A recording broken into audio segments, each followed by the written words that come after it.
Perkenalkan, nama saya Akbar Rizky Maulana. Perkenalkan, nama saya Afandi Putra Zebua. Pengolahan dengan bahan tambahan terdiri dari pengolahan dengan garam, bahan kimia, pengasapan, gula, dan asam.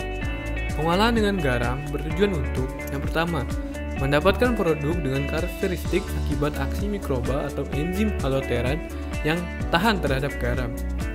Yang kedua, mengawetkan aktivitas air rendah.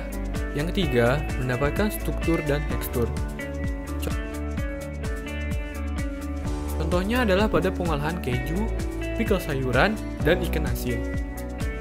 Lalu, pengolahan dengan asam bertujuan untuk yang pertama, berperan dalam sistem buffer, yang kedua sebagai bahan pengembang, yang ketiga sebagai antimikroba, yang keempat sebagai bahan pengkelat, yang kelima sebagai pembentukan gel pektin, dan yang keenam penghilang buih, dan yang ketujuh adalah koagulen protein susu.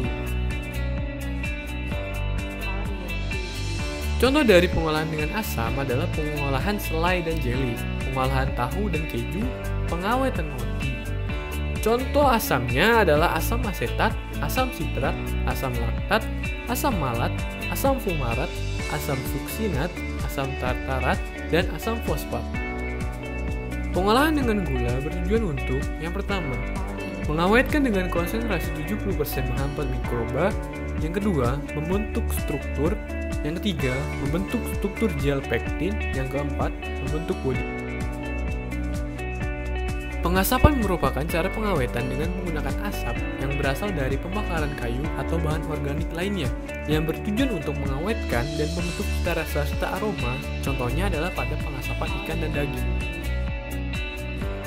Bahan tambahan makanan adalah bahan yang biasanya tidak digunakan sebagai makanan dan bukan komposisi khusus makanan, dengan atau tanpa nilai gizi, dengan sengaja ditambahkan ke dalam makanan pada pembuatan, pengolahan, penyimpanan atau pengangkutan makanan dengan maksud untuk menghasilkan atau diharapkan menghasilkan suatu komponen makanan atau mempengaruhi sifat khas makanan.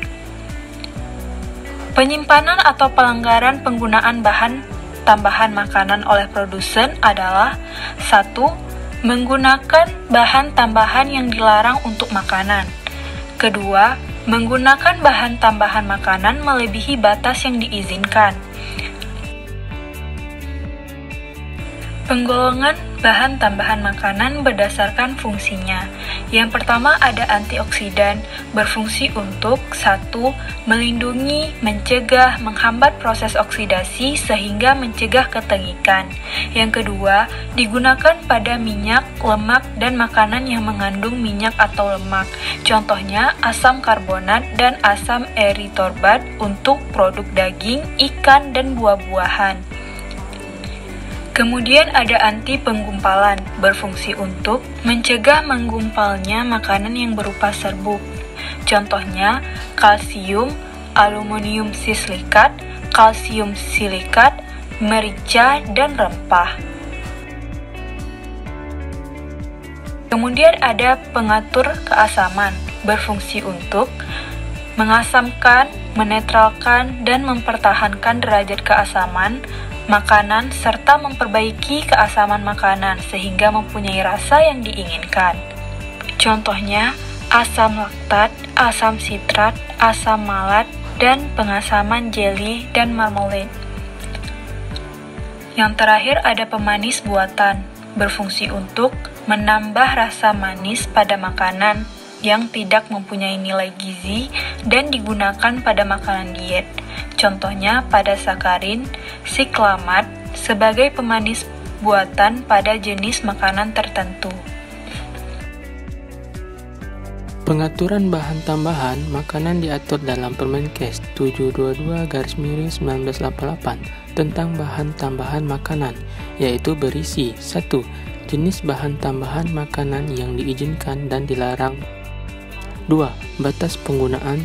3. Ketentuan tentang penandaan makanan yang mengandung bahan tambahan makanan. 4. Produksi dan import bahan tambahan makanan. Pemanis buatan yang diizinkan adalah 1. Aspartam, 2. Sakarin, 3. Siklamat, dan 4. Sorbitol. Dalam bahan tambahan makanan yang dilarang karena berbahaya, yaitu 1. Borak, 2. Asam silasat dan garamnya, 3. Dulsin, 4. Kalium klorat, dan 5. Formalin.